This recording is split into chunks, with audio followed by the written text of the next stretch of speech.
Hello दोस्तों, मैं दिल कुस्मिना और एजुकेशन में आप सभी लोगों का स्वागत है। आज मैं जो आपको पढ़ाने जा रहा हूँ ये बीएससी सेकेंड ईयर थर्मोडायनेमिक्स में यूनिट 2 है।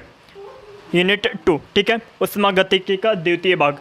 इस ऊष्मागतिकी द्वितीय भाग यानी कि यूनिट 2 में इतने सारे टॉपिक है। पहला टॉपिक है कार्नो इंजन, दूसरा टॉपिक है एंट्रोपी, तीसरा टॉपिक है क्लासीय समानता व असमानता, ऊष्मागतिकी के चारों नियम है, गिब्स मुक्त ऊर्जा व हेल्महोल्ट्ज़ समीकरण, ऊष्मागतिकी के फंडामेंटल इक्वेशन यानी कि मूलभूत समीकरण, एंट्रोपी की भौतिक सार्थकता है, मिश्रण की एंट्रोपी है, आदर्श गैस में एंट्रोपी परिवर्तन है, मिश्रित करने की एंट्रोपी है, ताप व दाब पर एंट्रोपी परिवर्तन, ताप व आयतन पर एंट्रोपी परिवर्तन, सापेक्ष एंट्रोपी व निरपेक्ष एंट्रोपी, भौतिक परिवर्तनों के दौरान एंट्रोपी में क्या परिवर्तन होता है। इनमें से पहला एक तो ये कार्नो इंजन वाला टॉपिक, ठीक है, एक आदर्श गैस में एंट्रोपी परिवर्तन, एक मिश्रण की एंट्रोपी और एक मिश्रित करने की एंट्रोपी, और ये ताप व दाब पर एंट्रोपी परिवर्तन, ताप व आयतन पर एंट्रोपी परिवर्तन, और एक टॉपिक है अवशिष्ट एंट्रोपी।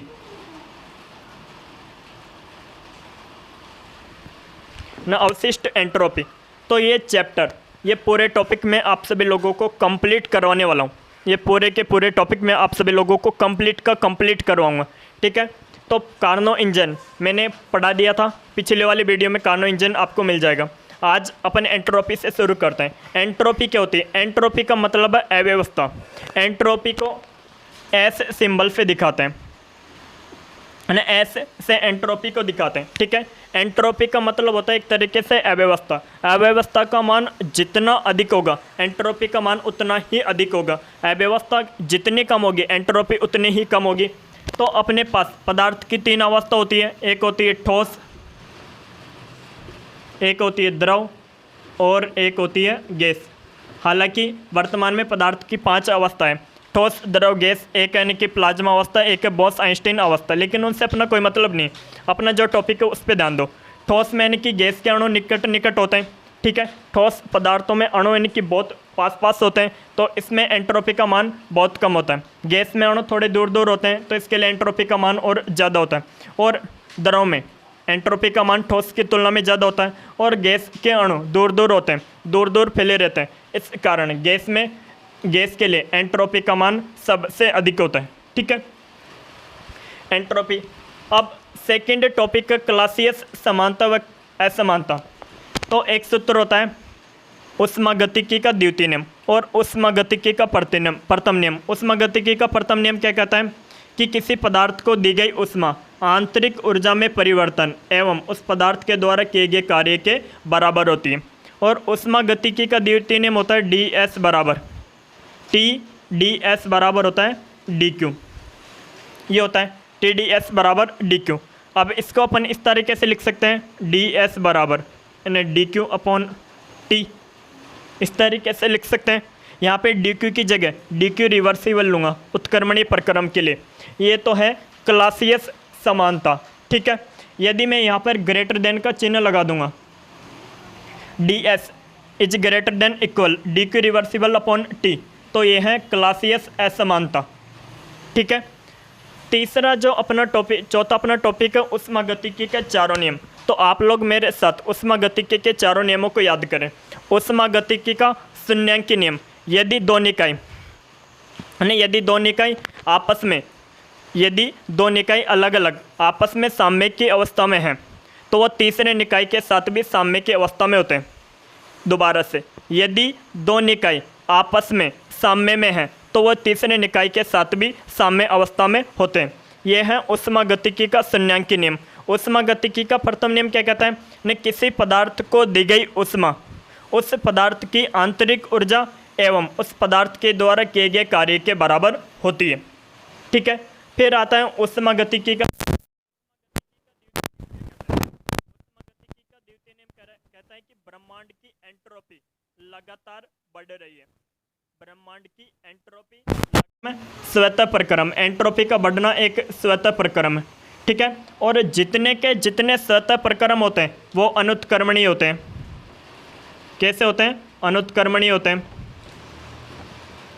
अनुत्क्रमणीय होते हैं। स्वतः प्रक्रमों का एग्जाम्पल यानी जैसे जो विद्युत धारा होती है, विद्युत धारा उच्च विभव से निम्न विभव की ओर प्रवाहित होती है।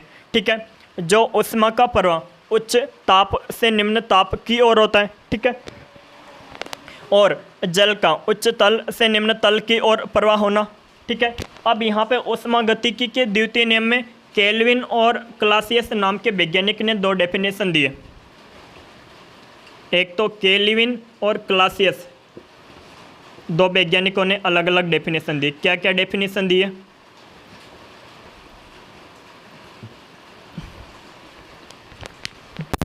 होता है उच्च ताप से निम्न ताप की ओर होता है, उच्च ताप से निम्न ताप की ओर होता है। क्लासियस भैया ने क्या कहा? इसका ठीक उल्टा कहा। यदि कम ताप से उच्च ताप की ओर ऊष्मा का प्रवाह करना है, ध्यान से समझे मैं जो बोल रहा हूँ। यदि हमें कम ताप से उच्च ताप की ओर ऊष्मा का प्रवाह करना है तो कार्य के बिना ऊष्मा का प्रवाह नहीं किया जा सकता। यानी कि कार्य के बिना कम ताप से उच्च ताप की ओर ऊष्मा का प्रवाह नहीं किया जा सकता। इन्हें जैसे आप ऐसे समझे, एक कमरा है, इन्हें कमरे के बाहर कड़कड़ाती धूप निकल रही है, इन्हें बाहर का टेम्परेचर अधिक है, बाहर इनका ताप अधिक है, कमरे का ताप कम है। ठीक है, अब बाहर से ऊष्मा कमरे के अंदर आएगी क्योंकि ऊष्मा यानी का प्रवाह एक स्वतः प्रक्रम है। ठीक है, ऑटोमेटिक होता है। यानी बाहर से ऊष्मा अंदर की ओर आएगी क्योंकि ऊष्मा का प्रवाह जो होता है उच्च ताप से निम्न ताप की ओर होता है। ठीक है, उच्च ताप से निम्न ताप की ओर होता है। लेकिन क्लासियस कहता है कि यदि कमरे के अंदर से कमरे का ताप कम है, बाहर का ताप अधिक है, यदि कमरे से ऊष्मा का प्रवाह बाहर करना है तो कैसे करेंगे? आपको विद्युतीय कार्य करना पड़ेगा, पंखा चलाना पड़ेगा या फिर आपको एसी चलानी पड़ेगी। यदि आप एसी चलाओगे तो यानी कि कमरा ऑटोमेटिक ठंडा हो जाएगा, यानी कि ऊष्मा कम हो जाएगी। यानी एसी क्या करेगी? उससे जो कमरे की ऊष्मा थी उस कमरे की ऊष्मा को बाहर भेज देगी। तो इसके लिए हमें क्या करना पड़ता है? विद्युतीय कार्य करना पड़ता है। फिर दूसरा, पहला वैज्ञानिक हुआ केल्विन। केल्विन भैया क्या कहता है? केल्विन कहता है कि ऐसा ऊष्मा इंजन बनाना संभव नहीं है जिसकी दक्षता 100% हो। केल्विन क्या कहता है कि ऐसा ऊष्मा इंजन बनाना संभव नहीं है जिसकी दक्षता 100% हो। लेकिन साडी कार्नोट ने क्या किया? आदर्श कंडीशनों का उपयोग करते हुए एक ऐसे ऊष्मा इंजन की कल्पना की यानी जिसकी दक्षता अपन को ये प्राप्त होती है नीटा बराबर 1 - T2/T1, ने जहाँ T1 स्रोत का ताप होता है और T2 सिंक का ताप होता है। न सिंक का मतलब है वातावरण। ठीक है, तो केल्विन ने क्या किया? यानी केल्विन ने कहा कि ऐसा ऊष्मा इंजन बनाना संभव नहीं है न जिसकी दक्षता 100% होती है। और बात भी बिल्कुल सही है। कार्नो ने क्या किया? एक घर्षण रहित यानी कि घर्षण रहित ने स्टैंड लिया था। ठीक है, और सभी आदर्श कंडीशनों का उपयोग किया था ना। आदर्श कंडीशनों का उपयोग करते हुए बाद यानी जो दक्षता आती है वो ये आती है 1 - T2/T1। यदि हम आदर्श कंडीशनों का उपयोग करें है ना, आदर्श कंडीशनों का उपयोग करने के बाद जो दक्षता आती है 70 से 80% के बीच में आती है। और जो सामान्य इंजन होते हैं उनकी जो दक्षता होती है वो 50 से 40% के बीच में होती है। ठीक है, तो ये अपना ऊष्मागतिकी का द्वितीय नियम हो गया। अब बात करते हैं ऊष्मागतिकी के तृतीय नियम की। ऊष्मागतिकी का तृतीय नियम, थर्ड लॉ ऑफ थर्मोडायनेमिक्स यानी ऊष्मागतिकी का तृतीय नियम। ये ऊष्मागतिकी का तृतीय नियम क्या कहता है कि पूर्णतः शुद्ध क्रिस्टलीय ठोस पदार्थों की परम शून्य ताप पर एंट्रोपी का मान शून्य होता है।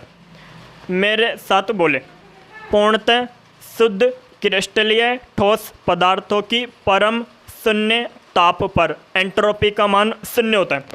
तो अपन को क्या लेना है? एक तो क्रिस्टलीय पदार्थ लेना है, क्रिस्टलीय पदार्थ लेना है। ठीक है, दूसरा क्रिस्टलीय पदार्थ कैसा होना चाहिए? शुद्ध होना चाहिए। तीसरा ठोस होना चाहिए। अगर ये कंडीशन है तो इसकी परम शून्य ताप कहते हैं 0 केल्विन को। परम शून्य ताप पर एंट्रोपी का मान कितना होगा? 0। परम शून्य ताप पर एंट्रोपी का मान होगा 0। ठीक है, एंट्रोपी का मान क्या होगा? 0। तो ये अपने आगे ऊष्मागतिकी के चारों नियम कंप्लीट हो गए। एक बार मेरे साथ आप लोग भी रिवाइज करें। नहीं, क्योंकि आप लोग भी रिवाइज करेंगे तो आप लोगों को ज़्यादा याद होगा। उष्मागतिकी का शून्यांकी नियम, यदि दो निकाय आपस में साम्य की स्थिति में हैं तो तीसरे निकाय के साथ भी साम्य की स्थिति में होंगे। उष्मागतिकी का प्रथम नियम, किसी पदार्थ को दी गई उष्मा उस पदार्थ की आंतरिक ऊर्जा एवं उस पदार्थ के द्वारा किए गए कार्य के बराबर होती है। उष्मागतिकी का द्वितीय नियम, यानी ब्रह्मांड की एंट्रोपी लगातार बढ़ रही है। ब्रह्मांड की एंट्रोपी का बढ़ना एक स्वतः प्रक्रम है। जितने के जितने स्वतः प्रक्रम होते हैं अनुत्क्रमणीय प्रक्रम होते हैं। और मैंने जो एग्जांपल दिए हैं कि जैसे विद्युत धारा को उच्च विभव से निम्न विभव की ओर प्रवाहित होना, ऊष्मा का उच्च ताप से निम्न ताप की ओर प्रवाहित होना, और वहाँ पे इनके केल्विन की परिभाषा लिख देंगे, एक क्लासियस की परिभाषा लिख देंगे। ठीक है, फिर आता है उष्मागतिकी का तृतीय नियम, है ना। उष्मागतिकी का तृतीय नियम कहता है कि पूर्णतः शुद्ध क्रिस्टलीय ठोस पदार्थों की परम शून्य ताप पर एंट्रोपी का मान शून्य होता है। ठीक है, मैंने लिख दिया ये। अपना जो चौथा टॉपिक है गिब्स मुक्त ऊर्जा व हेल्महोल्ट्ज़ समीकरण। ठीक है, उष्मागतिकी में 4 निर्देशांक होते हैं। एक निर्देशांक होता है पी का मतलब दाब, एक निर्देशांक होता है आयतन, और एक निर्देशांक होता है टी, एक निर्देशांक होता है एस। ये पी का मतलब दाब, बी का मतलब वॉल्यूम, टी का मतलब टेम्परेचर, और एस यानी कि, ठीक है, यानी दाब, आयतन, ताप और एंट्रोपी यानी जैस, ये 4 निर्देशांक होते हैं उष्मागतिकी में। और इन 4 निर्देशांकों के बीच संबंध स्थापित करने वाले समीकरणों को मैक्सवेल समीकरण कहते हैं। क्या कहते हैं? मैक्सवेल समीकरण कहते हैं। लेकिन इन 4 उष्मागतिकी निर्देशांकों के बीच संबंध स्थापित करने के लिए ऊर्जा समीकरणों का उपयोग किया जाता है। काय का उपयोग किया जाता है? ऊर्जा समीकरणों का उपयोग किया जाता है। इनमें 4 ऊर्जा समीकरणों का उपयोग किया जाता है।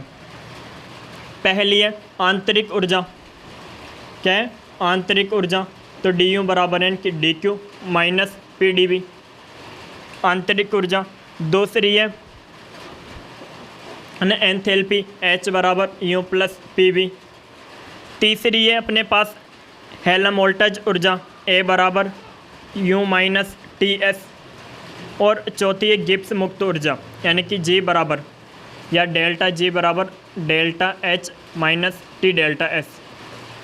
यानी कि इन 4 निर्देशांकों के बीच में संबंध स्थापित करने के लिए इन 4 समीकरणों का उपयोग किया जाता है।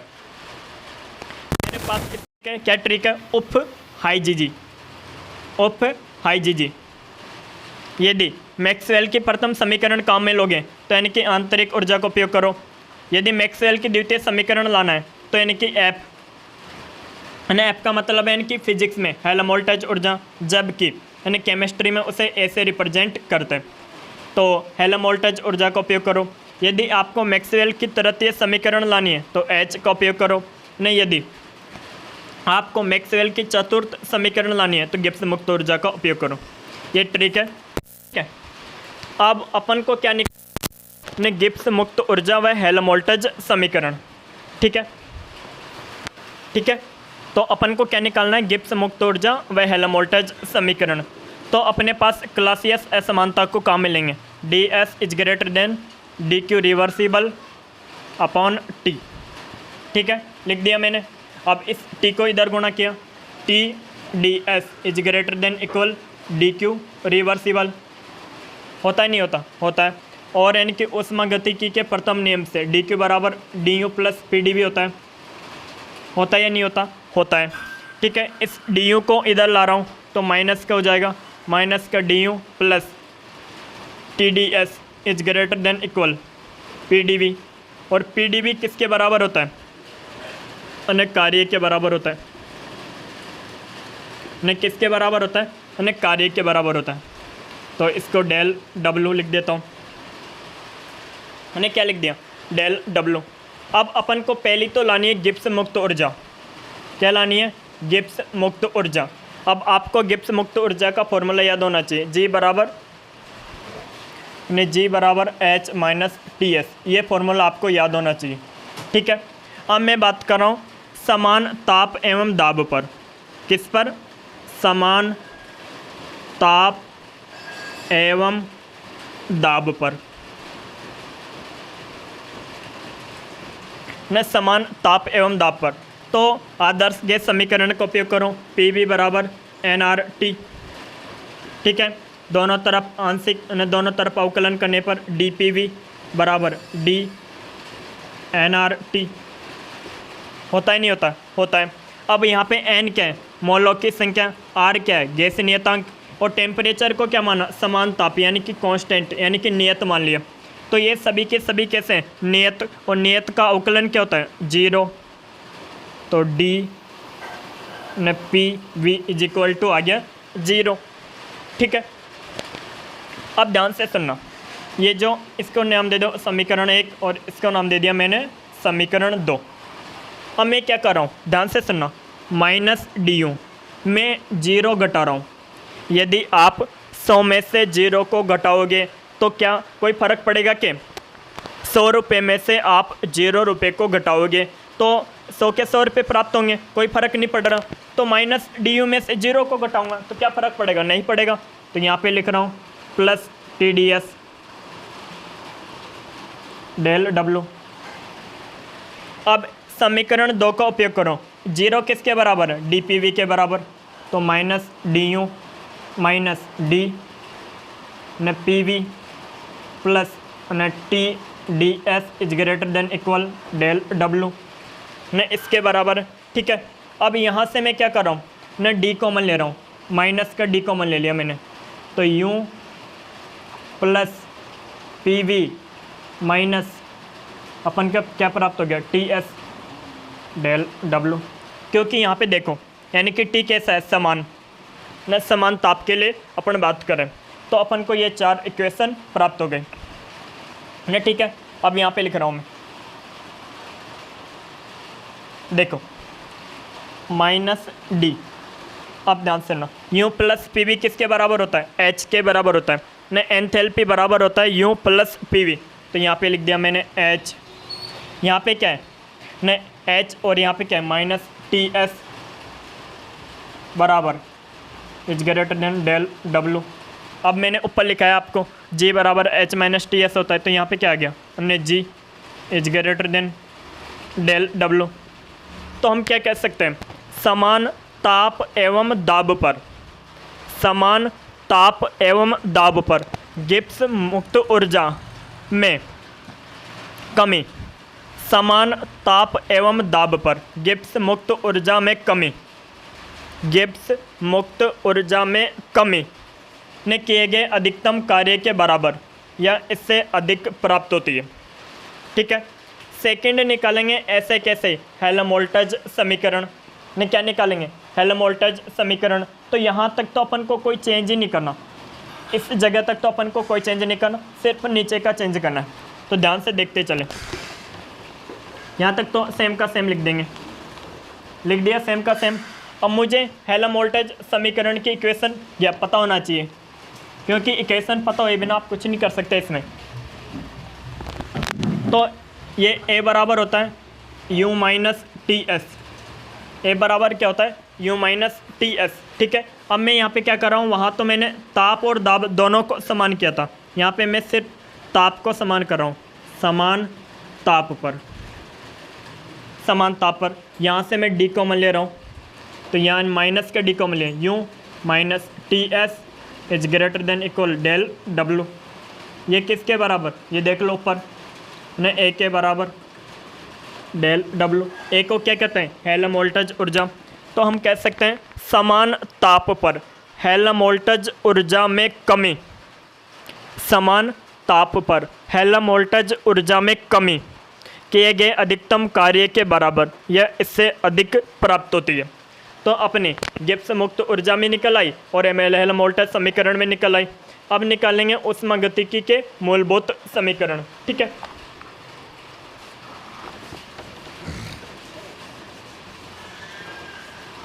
जूम कर देख पकड़ जाए ना पंकज, मतलब यानी कि। तो अपना छठा टॉपिक है ऊष्मागतिकी के मूलभूत समीकरण, यानी कि फंडामेंटल इक्वेशन ऑफ थर्मोडायनेमिक्स। क्या पढ़ रहे हैं? फंडामेंटल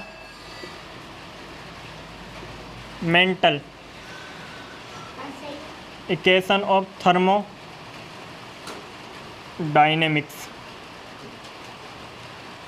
ऊष्मागतिकी के मूलभूत समीकरण। तो ऊष्मागतिकी के मूलभूत समीकरण कैसे निकालोगे? ऊष्मागतिकी के मूलभूत समीकरण निकालने के लिए आपको 4 ऊर्जा समीकरण आना चाहिए।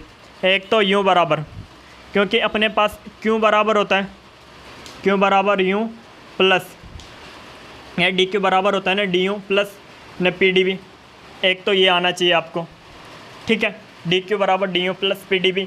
एक आपको ये पता होना चाहिए न H बराबर है कि U प्लस PV का, ठीक है न। तीसरा आपको A बराबर U माइनस TS का पता होना चाहिए न, तीसरी ऊर्जा समीकरण। और चौथी ऊर्जा समीकरण गिब्स मुक्त ऊर्जा बराबर G बराबर H माइनस TS, ये आपको पता होनी चाहिए। यदि आपको ये पता है तो ये ऊष्मागतिकी के मूलभूत समीकरण निकालना 5 मिनट में निकल जाएगा, ये कोई दिक्कत नहीं आएगी, ठीक है। तो अपन अब पढ़ेंगे ऊष्मागतिकी की प्रथम मूलभूत समीकरण। तो इसके लिए आपको याद होना चाहिए। अब क्या करेंगे, और होता है TdS, तो यहाँ से मान रख देंगे TdS बराबर ने DU प्लस PdV, ठीक है। अब DU का मान निकालना है तो PdV को इधर ले जाओ, TdS माइनस PdV। ये क्या है? ऊष्मागतिकी की प्रथम मूलभूत समीकरण, ठीक है। इसी से तो अपन जैसे एक बार इनकी नियत एंट्रोपी के पर करेंगे, एक बार नियत आयतन के लिए बात करेंगे, ठीक है।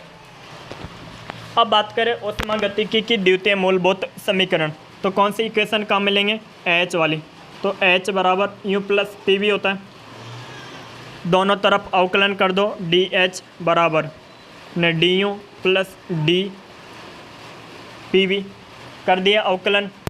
आगे देखो DH बराबर DU प्लस एक को रखो, दूसरे को करो, दूसरे को रख पहले का करो, तो P को रखा DB प्लस B को रखा DP।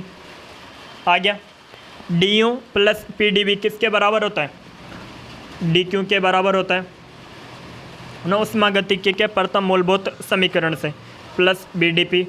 और है ना ऊष्मागतिकी के द्वितीय समीकरण से DQ TdS के बराबर होता है, TdS प्लस BDP। ये क्या है? ऊष्मागतिकी की द्वितीय मूलभूत समीकरण, ठीक है। आप पढ़ते हैं ऊष्मागतिकी की तरह। अब तरह A बराबर U माइनस TS, दोनों बराबर D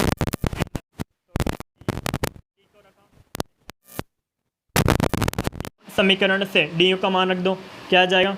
DQ minus PdV minus TdS minus SDT। आ गया। अब DA बराबर और ऊष्मागतिकी के द्वितीय समीकरण से DQ बराबर होता है TdS minus PdV minus TdS minus SDT। यहाँ पे TdS है, यहाँ पे TdS है, दोनों आपस में कट जाएंगे, तो DA बराबर माइनस PdV माइनस SDT, ठीक है, माइनस PdV माइनस SDT। तो ये अपने पास ऊष्मागतिकी की तृतीय मूलभूत समीकरण आ गई। अब अपन को पढ़नी है ऊष्मागतिकी के चतुर्थ मूलभूत समीकरण। तो G बराबर H माइनस TS होता है, दोनों तरफ वही अवकलन करना है, DG बराबर DH माइनस D और ये TS, ठीक है। तो DG बराबर DH ऐसे कैसे ही, इन्हें एक को रखा, ने TdS माइनस S ने DT हो गया, न DG बराबर DH एंथैल्पी की परिभाषा से रखो, DH की जगह क्या होता है? U प्लस PV होता है, रख दिया, माइनस ऐसे कैसे TdS माइनस SDT, ठीक है। तो DG बराबर इसको खोला, ने DU प्लस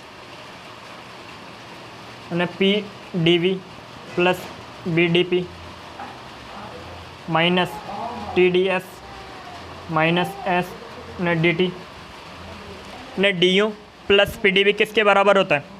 ने DQ के बराबर होता है। ऊष्मागतिकी के प्रथम समीकरण से DQ प्लस वही रख दिया BDP minus TdS minus S dt रख दिया। अब इस इक्वेशन को मैं ऊपर कर देता हूँ।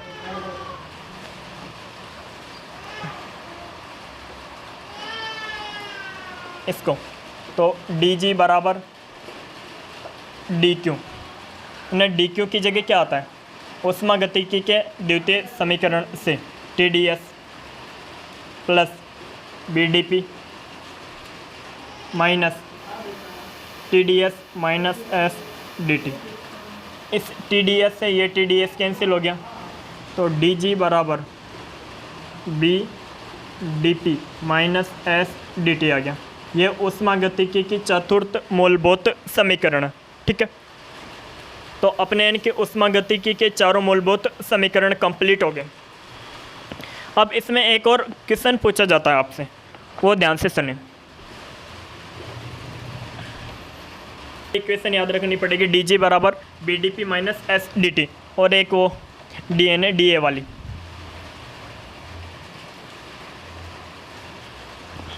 अपने पास क्या है, डेल्टा G बराबर delta H minus T delta S होता है। डेल्टा G बराबर delta H minus T delta S, और एक होता है A बराबर, या एक तरीके से डेल्टा A कह दो, डेल्टा A बराबर delta U minus T delta S। ये दो इक्वेशन होती है। ये कब होती है, ये दोनों ही इक्वेशन समान ताप के लिए होती है, न समान ताप पर, न समान ताप पर। अब अपन ने क्या करा था, यानी कि S का एक dg की dg के लिए और एक dA के लिए ऊष्मागतिकी के मूलभूत समीकरण निकाले थे। ऊष्मागतिकी क्या क्या निकाले, मूलभूत समीकरण निकाले। अब इन एक तो dg से, तो यानी कि S का मान इसमें पुट कर देंगे, और dA से भी S का मान इसमें पुट कर देंगे, तो यहाँ पर क्या आ जाएगा, तो डेल्टा G बराबर यहाँ पे यानी कि इसका मान आ जाएगा, ठीक है। आप यानी कि इक्वेशन को सॉल्व करना और वहाँ से यानी कि S का मान पुट कर देना और S का मान पुट कर देना, तो यहाँ पे यानी प्लस प्लस हो जाएगा दोनों में। अपन आगे चलते हैं। अब समझते हैं एंट्रोपी की भौतिक सार्थकता, या एंट्रोपी का भौतिक महत्व जिसे कह सकते हैं। तो एंट्रोपी की भौतिक सार्थकता में कुछ नहीं है, आप मेरे साथ ध्यान से सुनते चलें। ठोस में अणु थोड़े ठोस में अणु निकट निकट होते हैं, तो ठोस के लिए एंट्रोपी का मान कम होता है। जबकि द्रव में अणु दूर दूर होते हैं, तो द्रव के लिए एंट्रोपी का मान और अधिक होता है। गैस में अणु दूर दूर फैले रहते हैं, तो गैस के लिए एंट्रोपी का मान और अधिक होता है। जो एंट्रोपी होती है, परमाणुकता बढ़ने के साथ साथ एंट्रोपी का मान बढ़ता जाता है। क्या, परमाणुकता यानी कि परमाणुओं की संख्या बढ़ने के साथ साथ एंट्रोपी का मान बढ़ता जाता है। परमाणुकता बढ़ने के साथ साथ एंट्रोपी का मान बढ़ता जाता है। जैसे एक CO2, एक CO carbon monoxide, carbon dioxide, एक NH3, एक CH4, ये 4 यौगिक। देखो इसमें क्या है, परमाणुओं की संख्या 2 है, इसमें परमाणुओं की संख्या 3 है, इसमें परमाणुओं की संख्या 4 है, और इसमें परमाणुओं की संख्या 5 है। गिन लो आप, ठीक है। तो इसके लिए एंट्रोपी का मान अधिक होगा, इसके लिए एंट्रोपी का मान इससे अधिक होगा, इसके लिए एंट्रोपी का मान सबसे अधिक होगा। दूसरी चीज़ है, एंट्रोपी का मान स्वतंत्रता की कोटियाँ बढ़ने के साथ साथ एंट्रोपी का मान बढ़ता जाता है। स्वतंत्रता की कोटि बढ़ने के साथ साथ एंट्रोपी का मान बढ़ता जाता है। स्वतंत्रता की कोटि बढ़ने के साथ साथ एंट्रोपी का मान बढ़ता जाता है, ठीक है। तो स्वतंत्रता की कोटि कितनी होती है, स्वतंत्रता की कोटि होती है 3 गुणा n। n क्या है, परमाणुओं की संख्या, यानी कि परमाणुकता एक तरीके से। स्वतंत्रता की कोटि बराबर होता है 3n, या n क्या है, परमाणुकता। जैसे कार्बन मोनोऑक्साइड के लिए बात करें, यहाँ पे यानी कि परमाणुकता कितनी है, इसके लिए 2 है, तो इसके लिए स्वतंत्रता की कोटि होगी 6। इसमें परमाणुकता कितनी है, 3, तो इसके लिए स्वतंत्रता की कोटि होगी 9। इसमें परमाणुओं की संख्या कितनी है, 4, तो 3 गुणा 4 करूँगा तो 12। इसमें परमाणुओं की संख्या 5 है, तो 5 गुणा 3 करूँगा तो 15।